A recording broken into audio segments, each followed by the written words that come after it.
all of you out there listening to this basically elected a government that set us up for October 7th. And by government, I mean going back maybe 20 years or more.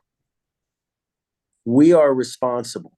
We, the electorate, are responsible. I would say it goes back at least 30 plus years. Well, Oslo, basically. Oslo, but actually, we should turn the dial back a bit more to the Camp David Accords, because that was the beginning of the Oslo process in actual fact. Correct. And if you want to turn it back a little bit further, then you could speak about our reluctance to annex and settle the heartland of our homeland in the wake of the 6-Day War. Should have been the first thing done. Basically, till the 6-Day War, Israel, or up to that time, the extreme woke ideology, which pervades everything today, was not part of the Israeli psyche, at least not of the ruling classes in Israel. But since the late 60s onwards, increasingly this has become the overarching worldview of all these self-appointed elites. A very gifted Israeli Air Force officer and a great strategic mind, Shai Kalach, who people better start listening to, describes this problem as an octopus whose tentacles reach into almost every aspect of our society here. Regardless, from the high court to the high command, to politicians, to the newspapers, to academia, everywhere. It's an octopus. His analogy is that of an octopus with tentacles everywhere.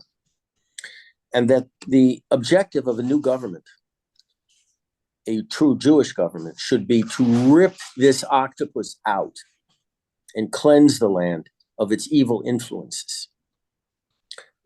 I'm doing a disservice to his description of the system and how we should go about doing it, but that's in a nutshell what he's advising.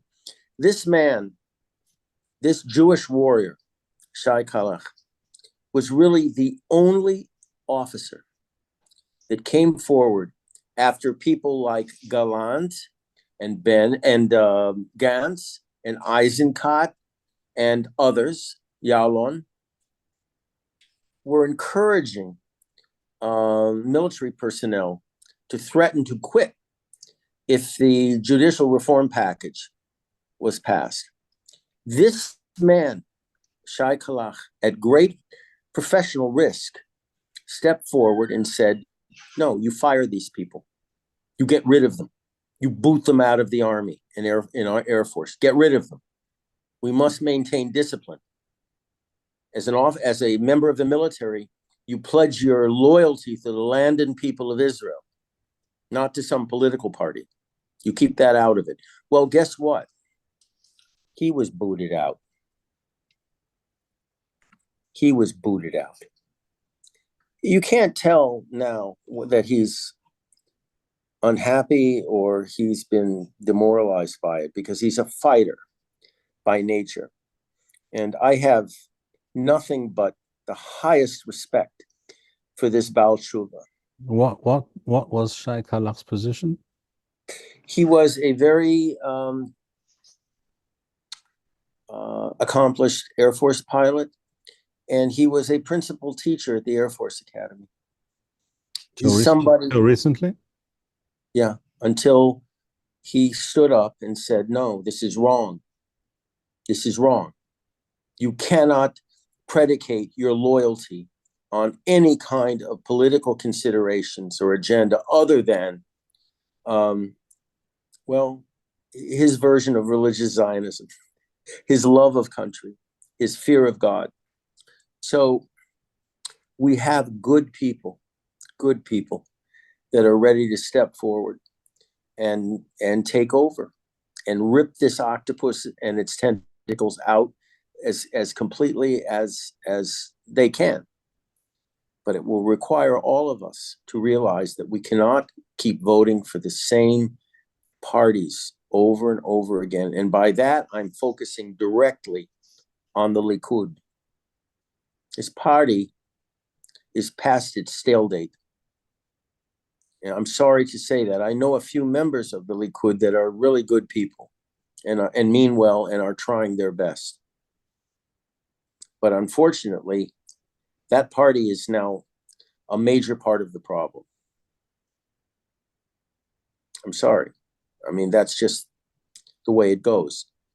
They have a prime minister, they have a party leader, and is our prime minister, he's the head of the war cabinet, who is part of the problem right now.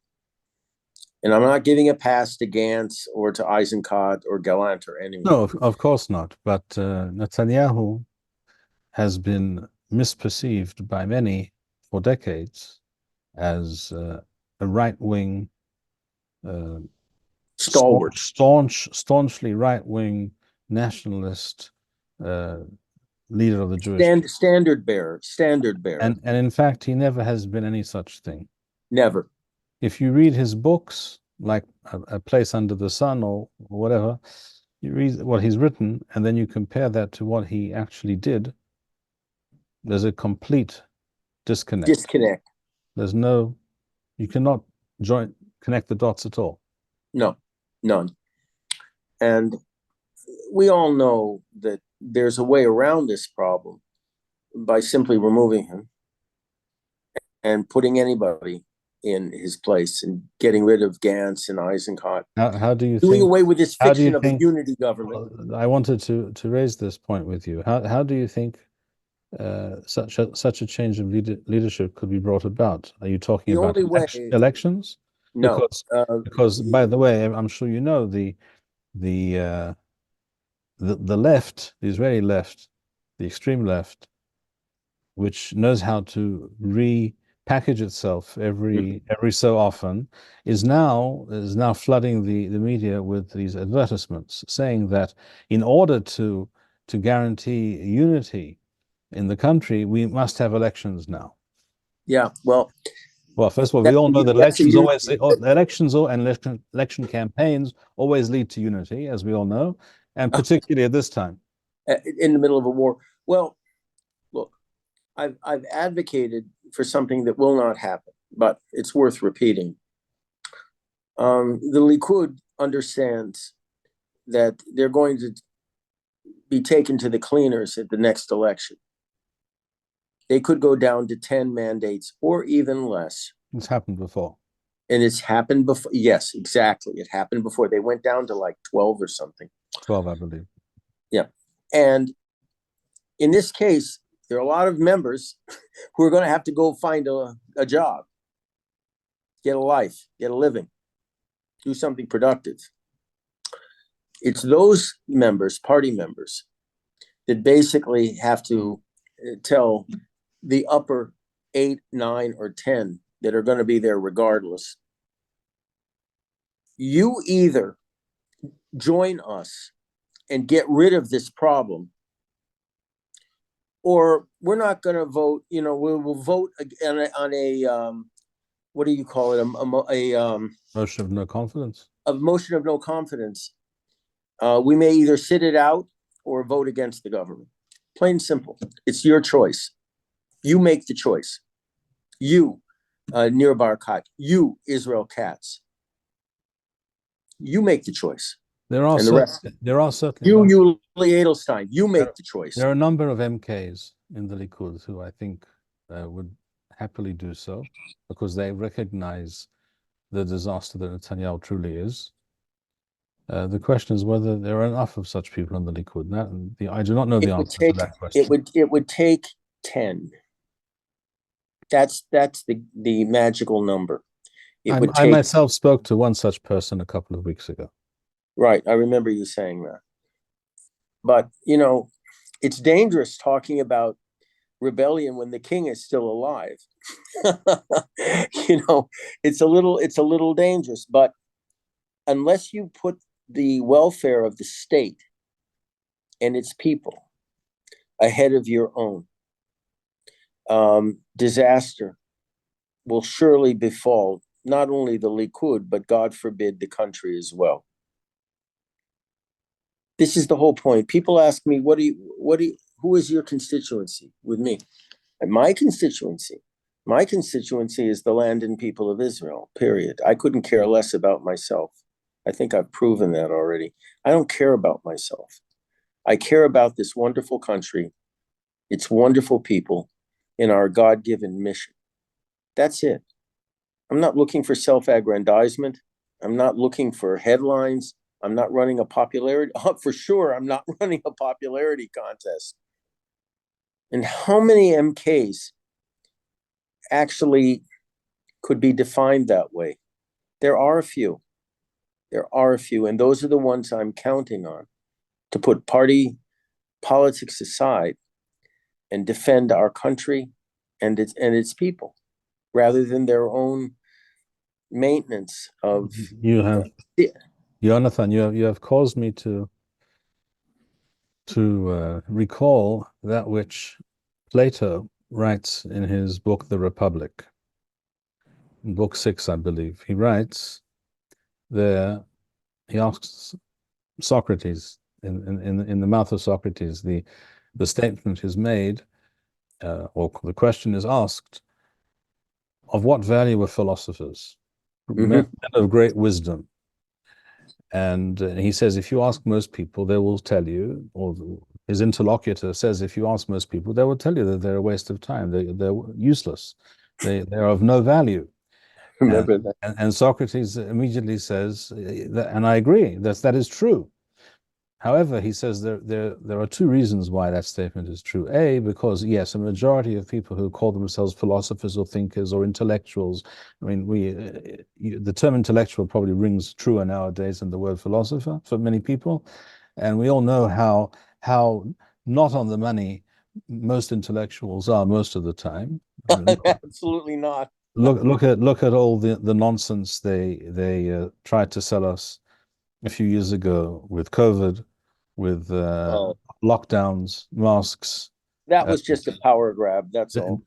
Extremely dangerous pharmaceuticals, and all this is now standard fare all over the media, the internet now. Even though you couldn't say these things a couple of years ago, you can say it all now. Could I just add something parenthetically here? Of course. Just parenthetically. It was told to us during the run-up to the scamdemic and its supposed the use of this mRNA poison or vaccine, whatever. It wasn't a vaccine. It's not a vaccine. It's a genetic transfection platform. Yeah, that the spike protein would not move from the site of the injection. Right. They made that promise. Well, guess what? They're finding it in the brain and in all the organs, everywhere throughout the body. Throughout the body. This is. They're finding it in breast. They're finding it in breast milk that are given to the babies 2 years after the person was last. Quite correct. Okay, I've had my say on that. Let's get back to Plato and the. I was just mentioning how unreliable and worthless most intellectuals are. So Socrates, 2,400 years ago, agrees, and he says it's true. Most philosophers are worthless, and there are two reasons for this. Because most of them truly are simply objectively of no value. They're just rogues, as many intellectuals today are nowadays. Take, for example, Thomas Sowell's excellent book, Intellectuals and Society, where he has a very good go at the intellectual class, who always know what's right for everybody. But he said, but there's another reason. He says there are truly wise people, and there are real philosophers who really do know what is correct and how a society should be run. The reason they are useless is not because they are objectively of no value. It is because people refuse to avail themselves of their wisdom. Correct. Similar to a person who is ill, who refuses to avail himself of a physician. The problem is not with the physician who could help him. The problem is with the person who refuses to turn to the physician. And the same is true here. There are there exists within the Jewish people the most brilliant, wise, upstanding, spiritually enlightened people on the planet.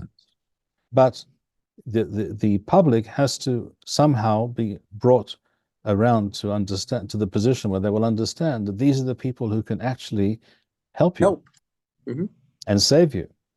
Well, it's not going to be a guy like Netanyahu who lives from pole to pole.